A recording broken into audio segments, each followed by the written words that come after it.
Hello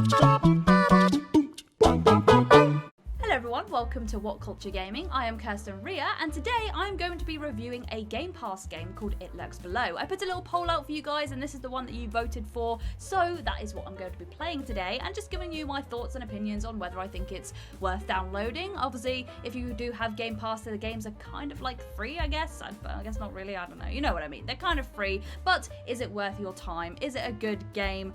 Let's find out. So as far as I'm aware, It Lurks Below is a RPG action survival game where you have to make your way through dungeons, but you also can customize your character with different weapons and armor and all that sort of stuff.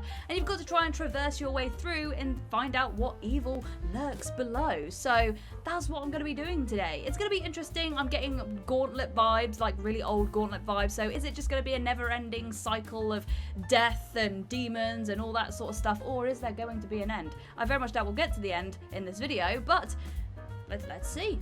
We don't know. I could be really good at this game. You don't know. So first of all, I just want to say that dungeon crawling survivalist games are definitely not my forte, but I wanted to give it a good old college try for you guys as you voted for it. But something that really caught my eye was the customization of your character here. I just think it's a really nice touch when you get to personalize your character and make them look a little bit more like you. Okay, we'll go for that human. So, Necromancer plays with life and death in creative and malicious ways. Combat style ranged. We'll go for Enchanter. Ooh, cool! Okay, so already I'm loving this because it's all like 8-bit and like really pixelated, but I do get to create my own character, which is always a win for me. I don't know about you guys, but I love a game where I get to create my own character or just at least customize them a little bit. Oh, a mustache! Oh, a beard! Oh, that does look good. Right, choose a game style, survival. The game as it was originally designed for those who are up to the challenge of surviving hordes of monsters while simultaneously dealing with hunger and fatigue. Farm, craft and cook to stay alive long enough to clear the dungeon of the demonic infestation. I mean, we should probably do it the way that they designed it to be done, so do survival. Yeah? Yeah. But we'll do it the way that they designed it to be played. Wake up, wake up. Oh, good. It looks like the spell worked. I don't have much time. You are probably disoriented. I'm not even sure if you remember anything, but you must listen. The spell to bring you back from inside the demon horde worked, but only just. Some unexpected difficulties arose, and I had to improvise. I could only solve them by... I will not be here to help you. Oh, I do hope you remember. No, don't talk. Just listen. My time is almost up. Our research worked. The demons can be defeated. Thankfully, you are always better at this war stuff, so my sacrifice will not be in vain. Find my notes. They will explain everything. Share the information. Save our world. The demons will know you are coming. I will have no choice but to tell them. It Lurks Below. Ooh, interesting. Loving the story so far. Pretty. Oh, okay, now it's even. Oh, okay, right. Okay, so we've got hunger, stealth, and all this sort of stuff. Digging, placing. Oh, God. I mean, is it going to tell me? Sorrel mushroom. Snack by picking up by pressing B. Okay. And then I've got to press this. No. Yeah, that is right, isn't it? Ah, open inventory.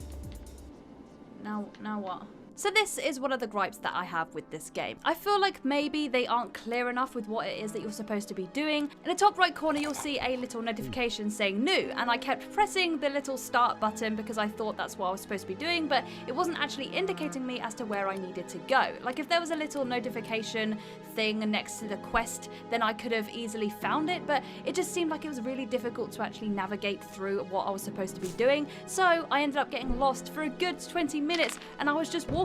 I was just walking and collecting things because I really didn't know what I was supposed to be doing or what I was supposed to be checking. So it's just a shame that it wasn't clearer, but once I figured it out, it was easier to navigate, but there still was a few things that bothered me. There we go. Oh, I think I did it. There we go. There we go. I don't know what I did, but to craft and pick up this item, use A. Okay. Here. Then. Is that not a magic item? There we go. Okay, finally did something. Oh, I ate that thing again. Aha!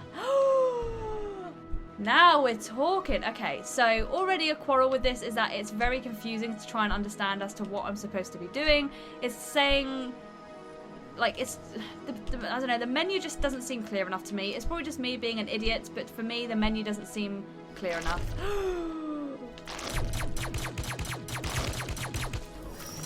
Whoa! Whoa, whoa, whoa! Whoa, whoa, whoa! Oh, yes, potion of healing. Yes, please. Oh, there we go. There we go. That's better. I'm really running out of energy, though. So here is where I got lost again and was starting to get a little bit annoyed with this game because it just wasn't clear enough. As you can see in the top right corner, it's again telling me to press start, but as I'm going through, it wasn't telling me where I needed to go. I'm pressing start, but it's not indicating what it is that I then need to be going to. I needed to actually go to the quest panel and then physically complete the task by pressing the complete button, which then gives you the next objective. Oh, see, there we go, there we go. So another gripe that I have with this part of the game is that objectives, I feel, should be automatically loaded. Once you complete an objective, it should then load the next one so that you can know what you're doing. You can move on to the next part of the game. But because I was so lost, I was getting attacked by enemies that I probably shouldn't have been getting attacked by yet because I had no weapons, I had no way of sleeping, I just didn't know what to do, and so I had no way of actually replenishing my stamina. There was also another part of the game where it wanted me to craft a fire pit, which when I finally managed to work out how to do, I then had to try and figure out how to place it within the world. It didn't explain at all for me to do this. I tried putting it into my inventory, it was giving me the option to try and place it, but whenever I was trying to place it, nothing was happening. It was really confusing and eventually had to put it into my inventory, then select it as if I was going to eat it, and then try and figure out a place for it to go down. I don't know, maybe it's just me being a moron. It's just parts of the game where I feel like maybe it does need a little bit of a handhold, and maybe if you're not into that sort of stuff and you do like trying to figure things out, then that's fine. But for me, I like being told plain and simple what it is that I'm supposed to be doing, especially in a game that I have never played before and I'm trying to survive and not die. Luckily, whenever you die, you do come back to life, and it seems like you do have an infinite amount of these lives as far as I could tell. But when you're trying to survive, you're panicking, and the last thing that I need to be trying to do is going through my inventory as well as my menu, frantically trying to figure out what the hell it is that I need to do and how I cook food so I don't die on the spot. How the hell am I supposed to do this? Look at them! Oh, right. Dig up some cobblestone. Where do I find cobblestone? Can I level up anymore? Yes, I can. Vitality, hit points. Yes, let's do that. So as you can see, by this point I was getting very stressed out. I had died multiple times. I had been struggling as to how to figure out what to do and how to do things. I then was tasked with trying to find cobblestone so that I could make a forge and make weapons, which I thought, brilliant, I can finally start progressing. Bearing in mind, I haven't even got to the dungeon yet. But after figuring out that I then had to use my pickaxe to try and Minecraft my way through the world and find some cobblestone, after hitting many stones, I realised that I was either just collecting dirt, stones, or rocks. So where the cobblestone actually was, I have no idea. I'm sure I did pass it, but I just didn't have the time or the patience to try and backtrack or keep going to find some. It just seemed like it was just going to be an endless road of me just wandering around, trying to survive and trying to just dig my way through and get this cobblestone so that I could even make a forge, to even get the weapons, to even get to the dungeon. So basically I ended up giving up on this game because it was just stressing me out too much. I just don't like the survival aspect of this. I feel like maybe it's not 100% clear on what it is I'm supposed to be doing. Maybe that's just me. Maybe that's just because I don't enjoy survival games. But I must admit, it was addictive. I was getting stressed out because I wanted to play this game so much because I loved the art style. I loved the whole style of the game. I loved the story of the game. And I wanted to get to that dungeon. But I was just getting so stressed out with the fact that certain buttons prompted certain things and that other buttons prompted things that you didn't want it to prompt. It was very, very confusing. I felt like I needed just a little bit more indication as to what it is I was supposed to be doing, and maybe a little more indication as to where things were supposed to be and where I was supposed to find them, because I don't like being left in the lurch. I don't like being thrown into a game and just then saying, there you go, this is what you're supposed to be doing, good luck with that, because it's just not enjoyable for me. And it was so frustrating because I really wanted to carry on. I really wanted to enjoy it, but I was just getting too frustrated frustrated to actually carry on. This is too difficult. I had so much help and now I'm back to nothing. I'm back to nothing. Okay, I think I'm gonna have to just leave that there because I just feel like this is just something you just need to kind of grind out and just keep going. And I just don't have time to sit here for like 3 hours. Jesus. That is a difficult game.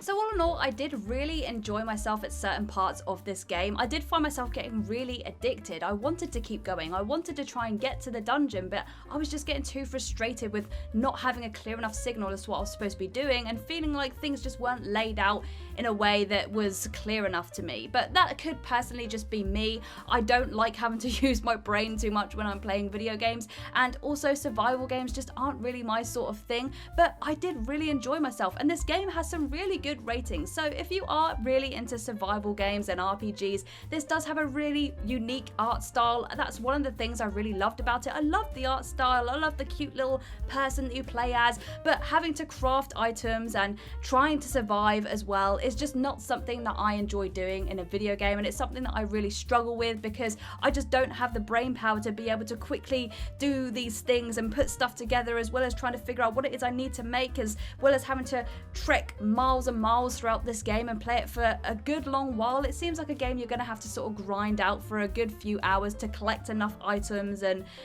craft things together in order to get items in order to progress, and I don't really enjoy that sort of thing. I like being able to progress through the game and progress through the story. It's why I don't play games like The Escapist, where you have to sort of go through and craft items and really sort of grind away at collecting things and setting things up, because I just don't really have the patience for that in games. But if that's the sort of thing that you really enjoy, then I definitely would say give It Lurks Below a good try. If you love crafting, if you love survivalists, if you love really grinding away and putting a lot of time into these games, then yeah, I definitely say this is the game for you. But for now, I'll have to leave this there. Thank you guys so much for watching this video. If you liked it, give it a thumbs up. If you would like to play It Lurks Below, you can find it on Game Pass, which is what I was playing this on today. I was playing on the good old Xbox, so you can find it on there, but you can also get it on Steam as well if you would like to. If you haven't already, make sure you click that subscribe button as well as the little bell icon to be notified of any new videos coming your way. If there are any other Game Pass games that you would like me to try out so that you don't have to, then leave a comment down below and let me know. But for now, I have been Kirsten Ria from WhatCulture Gaming, and I'll see you in the next video. Bye!